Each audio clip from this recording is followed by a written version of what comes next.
Hello class 10, welcome to Enlighten academy. Class 10 आज हम करने जा रहे हैं आपका जो इको का चैप्टर नंबर 1 था डेवलपमेंट, उसके कुछ इंपॉर्टेंट क्वेश्चन।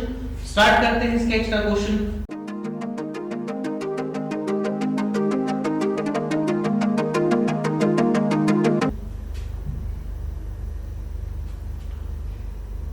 आपका जो पहला क्वेश्चन है वो एमसीक्यू की फॉर्म में है। क्वेश्चन क्या आपका कि countries with per capita income is कितना 12,616 US dollar per annum are and above is in 2012 are called. ये बेसिकली जिनकी जो अर्निंग होती थी पर एनम मतलब साल में 12,612 यूएस डॉलर से ज्यादा, उसको हम किस में काउंट करते थे? रिच कंट्रीज में काउंट करते थे। क्लियर? चलते हैं नेक्स्ट क्वेश्चन पे। नेक्स्ट क्वेश्चन क्या है कि literacy rate measure the proportion of the literate population in the age group कितना होता था? जो 7 एंड अबव, जो 7 साल या उससे ऊपर के जो लोग अपनी किसी भी रीजनल लैंग्वेज में या फिर नेशनल लैंग्वेज में पढ़ या लिख सकते थे समझ के, तो उसे हम किस में काउंट करते हैं? लिटरेट में काउंट करते हैं। क्लियर? अगला क्वेश्चन है आपका कि as per the 2011 census which among the following state has the highest literacy rate?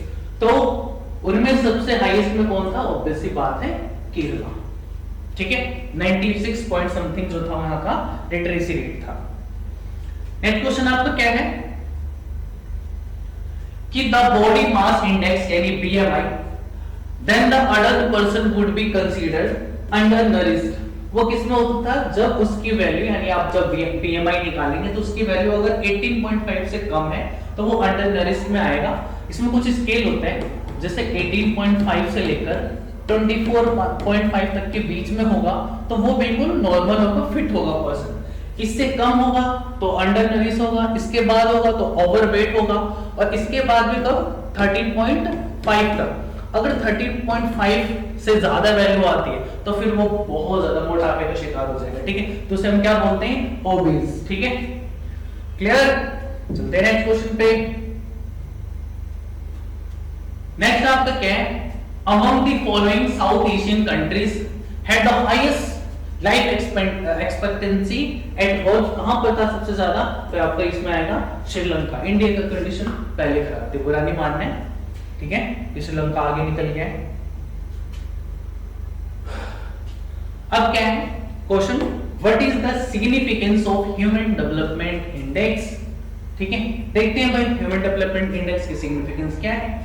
तो SDI is used to measure the level of development of a country. अगर किसी कंट्री की मतलब बहुत सारी कंट्रीज को अगर हमें देखना हो, मतलब क्लासिफाई करना हो, या फिर बेसिकली हम ये कह सकते हैं कि हमें चेक करना हो कि कौन सी कंट्री हो कितनी डेवलप है, तो उसके लिए जो ये इंडेक्स निकलता है वो काफी सही होता है। अगला क्या है? It has published by UNDP, United Nation development programme के द्वारा जो है ये पब्लिश किया जाता है।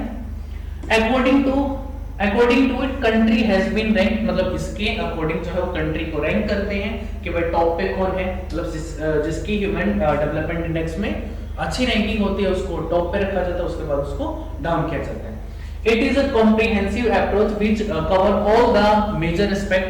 अब जब ये इंडेक्स बनाने वाले जो बनाते हैं तो किन किन चीजों को ध्यान में रखते हैं?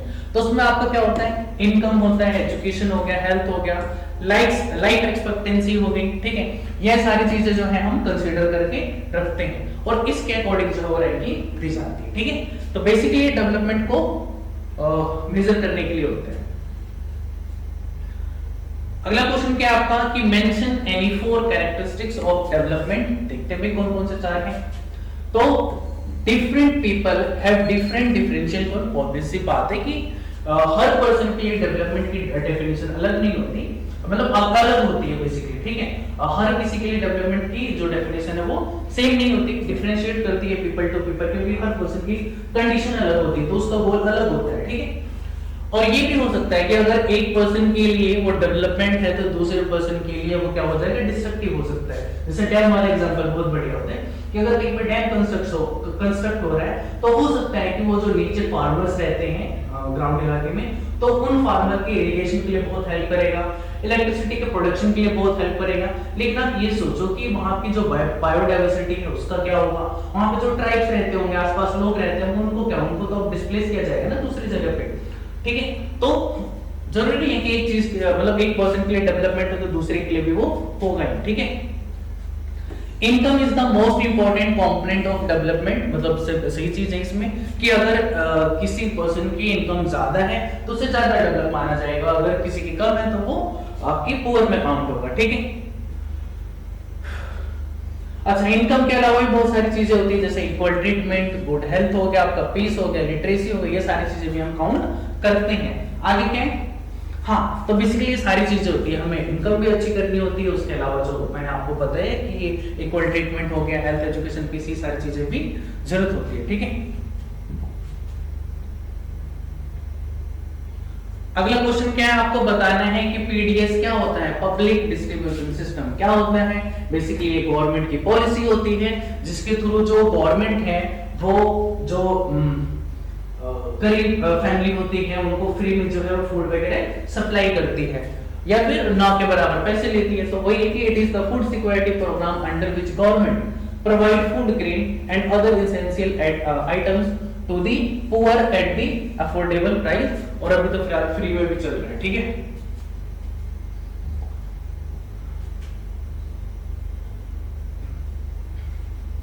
अगला क्वेश्चन क्या है, Why Kerala has a low infant mortality rate? देखते हैं हम infant, पहले तो ये समझते हैं कि infant mortality rate होता है क्या।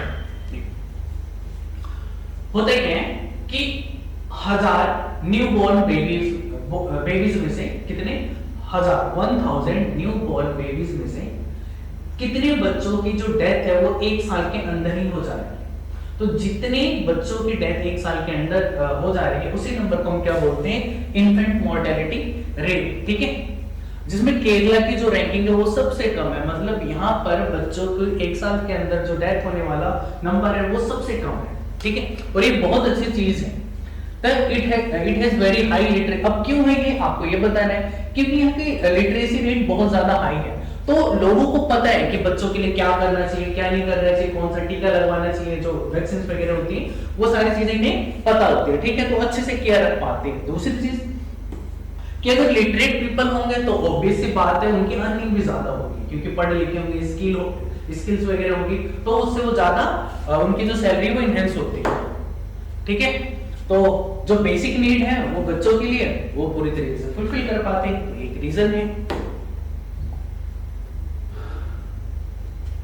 लास्ट क्वेश्चन है आपका ये कि what is net attendance ratio. आपको बताना है कि नेट अटेंडेंस रेशियो क्या होता है यार, यहाँ पे तो ठीक है। नेट अटेंडेंस रेशियो क्या होता है, तो नेट अटेंडेंस रेशियो क्या होता है कि